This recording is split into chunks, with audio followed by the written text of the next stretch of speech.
All right, this is Wordsworth, Week 7, Part 9. Let's take a look at this last paragraph we've got on Wordsworth here.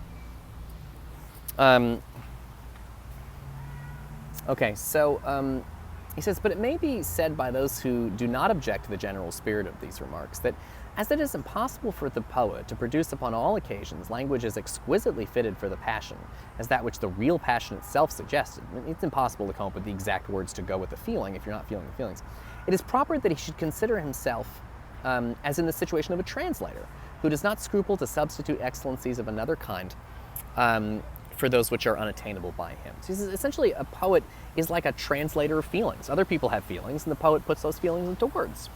Or you have feelings, and you want to put those feelings into words. You're really like a kind of translator. That's an interesting way to think about art.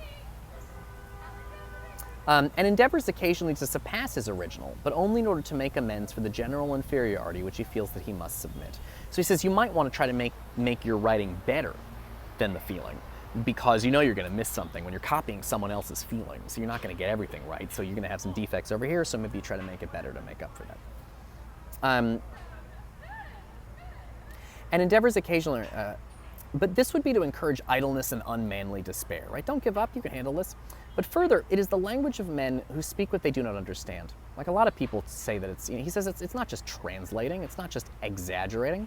Who talk of poetry as a matter of amusement and idle pleasure, who will converse with us as gravely about a taste for poetry as they express it, as if it were a thing as indifferent as a taste for rope dancing or alcohol. Aristotle, I have been told, has said that poetry is the most philosophic of all writing. Aristotle was Plato was Socrates' student, and Aristotle was Plato's student. There's something really funny going on there. I don't want to spend too much time on this, but it entertains me.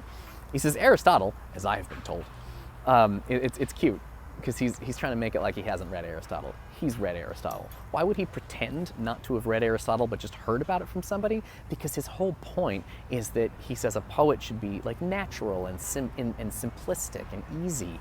And so he doesn't want to make it like he's a scholar who reads important philosophers. He's just a regular guy, right? What does he say a poet is? A man talking to men, a person talking to people. And so he doesn't want to come off as overly book smart, because he thinks it will take away from his point, which is that poets are regular people. But I mean, he's fucking read Aristotle, give me a break. Okay, so he says here, further, the language of men who speak what they do not understand. Right. He says, Aristotle, as I have been told, has said that poetry is the most philosophic of all writing. It is so. So he does agree that poetry is a kind of philosophy, which is something that I've been saying. Its object is truth. Not individual and local, but general and operative, right? It's not about, it's truth that's general, everyone, not individual. It's not just the truth of one person's feelings, but it gets to the truth, the big truths. He says, not standing upon external testimony, but carried alive into the heart by passion. So it's not just like truth, but it's connected to feelings. Truth, which is its own testimony, which gives competence and confidence to the tribunal to which it appears and receives them from the same tribunal. Poetry is the image of man and nature. The obstacles which stand in the way of the fidelity, meaning the truth of the biographer and historian, and their consequent utility are incalculably greater than those of which are encountered by the poet who comprehends the dignity of his art. Please notice, by the way, he mentions the biographer and the historian. Please notice, by the way, that we're back in Sydney territory. He's back in the area of being like, again, we don't talk like this now, but back then they were real interested in like, who's more important, the historian or the poet? Who's more important, the painter or the poet? We have this little bit where we talk about do you think television is better than movies? And actually, I'm not going to say that, but is television better than the movies? It is a conversation that we have. Well, back then they had this conversation about is poets better than sort of historians or biographers. The obstacles which stand in the way of the fidelity of the biographer and historian and of their consequent reality are incalculably greater than those which are to be encountered by the poet. Right, and he's back to Sydney, where he's saying like, the biographer and the historian has to be true in like a literal way, and all the poet has to do is be true to feelings. So that's better. It's easier for the poet, he says. The poet writes under one restriction only, namely the necessity of giving immediate pleasure to a human being possessed of that information which may be expected of him, not as a lawyer, a physician, a mariner, an astronomer, or a natural philosopher, but as a man, a person. Except this one restriction, there is no standing between the poet and the image of things. Between this, the biographer, and the historian, there are 1,000. His point is that the biographer or the historian is supposed to tell you what happened. All the poet has to do is express feelings in an accurate way. And here's one of Wordsworth's biggest points, is that the biographer or historian is going to tell you about the life of this person or the history of this area at this time. Right? When you get a history book, it's not about all history everywhere. It's usually a little section of history. He's going to tell you about war in ancient Greece, or he's going to tell you about war in ancient Rome, or he's going to tell you about World War II or whatever. I don't know why I decided historians all talk about war, but that was what I was thinking. Wordsworth's point is, he says it's simpler and easier, because like Sidney, he's like, poets can't make the kind of mistakes, because they're not telling the truth like what really happened. They're just trying to get at the truth of feelings. But Wordsworth's point is that the feelings, he says, are universal. So that if you can talk about sadness, if you can write well and express sadness, and if you can write about love and express love, if you can write about fear and express fear, these are universal, he says. So the biographer or the historian is going to be local. He's going to tell you about one person over here at this time, one country during this decade. But if you can write clearly about poetry, you're writing about sort of all times. Because he feels like the feelings people have, the emotions that they have, are universal across time and space. Whereas if you're a historian and you're writing about what happened, that's going to differ from time and place, and people are different and cultures are different.